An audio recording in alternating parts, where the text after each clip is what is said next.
माझी स्टोरी सांगायची तर 10 वर्ष, मला वाटतं 2014 जानेवारी संक्रांतीचा दिवस होता. त्या दिवशी मला डिटेक्ट झाली शुगर. तेव्हा 250च्या पुढं होती. काय करायचं काही नव्हतं. सगळ्यांनी सांगितलं त्याप्रमाणे औषधं घ्यायची हे डोक्यात. त्यानंतर BP 20 वर्षापूर्वी, 20च्या पेक्षाही जास्त वर्ष झाली BPची गोळी घेते. फॅमिली हिस्ट्री आहे म्हणजे हे असं होणारच असं एक सर्व सांगत होते. त्याप्रमाणे मी पण तेच चालू होतं, औषधं खाणं आणि आपलं काम करणं. आणि या सगळ्या गोष्टी सुरू असताना मुलीचं लग्न झालं 2 नंबरच्या. आणि तिच्या मिस्टरांना, तो 30 वर्षाचा आणि त्याला डायबेटीस झाला. मी हादरले. म्हटलं हे काही बरोबर नाही. आपलं किमान आयुष्य बऱ्यापैकी जगून झाले, त्याचं काय आणि माझ्या मुलीचं काय, म्हणजे मला असा प्रश्न पडला. मग आम्ही उरळी कांचनला सवाखंडे सरांच्या घरी गेलो होतो. तिथे वैभवने मला काळभोर सरांची स्टोरी सांगितली आणि त्यांचा नंबर पण मला दिला होता. पण म्हटलं पेशंटवर आपण विश्वास ठेवायचा. डॉक्टर आपण बघितलेले नाहीत, डॉक्टरांवर विश्वास आधी नाही ठेवायचा, आधी पेशंट बघायचे. पेशंटना जर चांगला अनुभव आला आहे तर मग आपण डॉक्टरांवर आपोआपच विश्वास ठेवणार आहोत. मग त्यांची स्टोरी, त्यांचं ते पॅम्पलेट पण मी बघितलेलं होतं. त्यांचं सगळी हिस्ट्री मला तिथं कळली. मग मी दौंडला गेले. जाताना माझा भाऊ, कारण आमच्यात सगळ्यांनाच डायबेटीज आहे, भाऊ, मी आणि माझे जावई, आम्ही तिघे जॉईन झालो. तिघांनी वर्षभराचा प्रोग्राम वगैरे घेतला. माझा जावई 5व्या महिन्यात पूर्ण शुगरमुक्त, 300-350 शुगर होती, पूर्ण शुगरमुक्त झाला. आज तो येणार होता, पण त्याला कंपनीने आत्ता टांझानिया, आफ्रिकेत पाठवलेला आहे. त्यामुळे तो आज तिकडे आहे आणि तो आत्ता रिटर्न परवा येणार आहे. तर या सगळ्या गोष्टीमुळे तो येऊ शकला नाही. आता हळूहळू काय झालं की माझ्या मिस्टरांना सुद्धा असं काही दम लागतोय वगैरे असं वाटायला लागलं. म्हणून त्यांनी आधी मला ते पण हे असं काही होत नाही, मला घेऊन जायचे. माझे किलेशन झाले, माझी ट्रीटमेंट झाली, माझं वजन 7 किलो कमी झालं, सगळं ते करत होते. पण ते म्हणायचे हां मला काही होत नाही, आम्ही नाही तुमच्यासारखे, तुमच्यात खानदानी सगळं रोग वगैरे आहेत, असं ते बोलायचे. तर म्हटलं तरी पण त्यांनाच असं जाणवलं की आपण जाऊया. आणि ते सरांकडे गेले. त्यांना दम लागायचा, म्हणजे पहाटे दम लागायचा, झोपेत दम लागायचा, एकदम गुदमरल्यासारखं व्हायचं वगैरे. मग सरांकडे एक 2 महिने ट्रीटमेंट, मला वाटलं ऑगस्ट महिन्यापासून ट्रीटमेंट सुरू केली आधी. आणि नंतर वजन पण त्यांचं 5-6 किलो कमी झालं.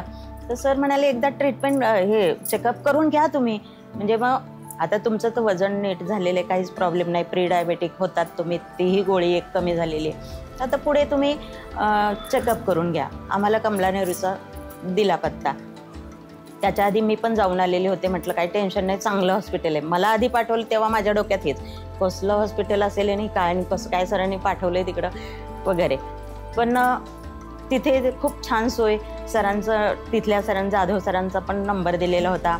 त्यानंतर ह्या सगळ्या गोष्टी झाल्यानंतर मी म्हटलं तुम्ही खुशाल जा. ते एकटे गेले, म्हणजे मी जाताना 2-3 माणसं तरी घेऊन गेले होते, म्हणजे माझा भाऊ होते, मी होते, पण ते मात्र एकटे गेले.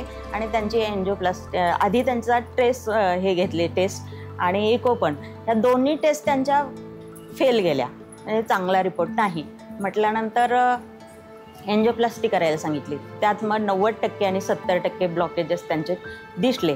मग मात्र पुन्हा आम्ही डॉक्टरांनी सांगितलेलं होतं की तुम्ही तिथं काही कोणी सांगितलं तर ऐकायचं नाही आणि कुठली पुढची ट्रीटमेंट तिथे करायची नाही, तुम्ही सरळ माझ्याकडे यायचं. मग तसंच 3 तास त्यांना तिथे बसवून ठेवलेलं होतं. एकटाच माणूस, आधी घाबरलेला होता जाम, पण तरीसुद्धा सरांवर विश्वास, त्यामुळे ते तिथून पुन्हा दौंडला. मग सरांनी पुन्हा हे सुरू केलं, डाएट, औषधं वगैरे. आणि आत्ता ते BPची गोळी बंद झालेली आहे. कालच बहुतेक परवा सर आलो होतो आम्ही तुमच्याकडे, तर ती गोळी बंद झाली. आणि दुसरी गोष्ट, त्यांचं वजन पण कमी झालेलं आहे. जवळजवळ आता त्यांचं 65चं लक्ष आहे, पण ते 72-73 वर आहेत आत्ता. आधी 88 वर होते. मी सुद्धा 67.7 होतं, आता मी 60वर होते. आता एक किलो वाढलंय. बहुतेक आता पुन्हा गेन झाले की काय पुन्हा सर ट्रीटमेंट घ्यायला येते, कारण वर्ष पूर्ण झालेलं आहे. तर या अशा सगळ्या गोष्टींनी विश्वास ठेवला तर हे होतं, आणि डाएट फॉलो केलं तरच होतं हे मला कळलं. मी सगळ्यांचं डाएट व्यवस्थित देते, त्यामुळे माझी छोटी मुलगी डेंटिस्ट आहे, तिचं पण आत्ता वजन सर 3 किलो कमी झालेलं आहे. तुमच्याकडे ती एकदा दोनदा आलेली, आता ती येईल पुन्हा. त्यानंतर 2 नंबरची मुलगी, जे जावयांची मी स्टोरी सांगितली, त्यांचीच मिसेस, ती खूपच फॅट आहे, म्हणजे 88 किलो वजन आहे तिचं. सरांनी तिला सांगितलेलं आहे 40 किलो कमी कर. आत्ता मला वाटतं 15 दिवसात तिने 3.5 किलो वजन कमी केलं. आम्ही परवाच भेटून आलो. छान वाटतंय. तिने आता ते फॉलो करायला लागलेली आहे, ट्रीटमेंट सुरू झालेली आहे. होईल व्यवस्थित. पॉझिटिव्ह राहते ती पण, आणि आम्हीसुद्धा पॉझिटिव्ह सगळे म्हणजे आहोत. मला वाटतं आमच्या घरातले 5 पेशंट सरांशी जॉईंट आहेत. म्हणजे कसं की अनुभव आला की बाकीचे ते बरोबर फॉलो करतात. आता मी हुजूरबागेत असताना टीचर, माझ्या प्रिन्सिपल पण तुमच्याकडे जॉईन झालेले होते, वाठोरे मॅडम, आणि आणखी काही टीचर्सना सांगते, पण सर म्हणतात टीचर्स ऐकत नाहीत.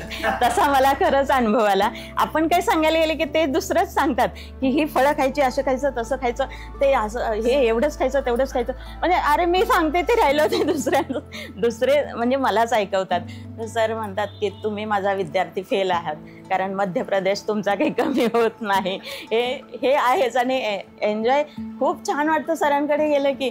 परवाचंच एक उदाहरण, आमचे मिस्टर पण बोलायला लागले, बघ म्हणे ती टाकी भरलेली होती, वरून मोठा नळ, ते खाली छोटा नळ आहे, ते बघायला पाहिजे, हे शरीर म्हणजे टाकी आहे वगैरे, ह्याच्याकडे लक्ष द्यायला पाहिजे.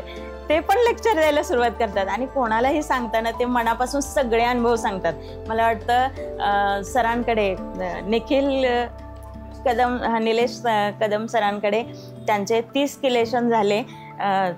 ते सरांनी पुढे सांगितले 30+5 घ्या म्हणून. तर तिथे पण यांच्याशी बोलताना सगळे अनुभव सर त्यांनी शेअर केलेले आहेत. बहुतेक सर सांगतील तुम्हाला की जे सांगायला नको ते सगळे, म्हणजे त्यांना वाटत होतं ना, त्यांना जो त्रास होता ना तो सगळा त्यांनी त्यांच्याकडे शेअर केलेला आहे.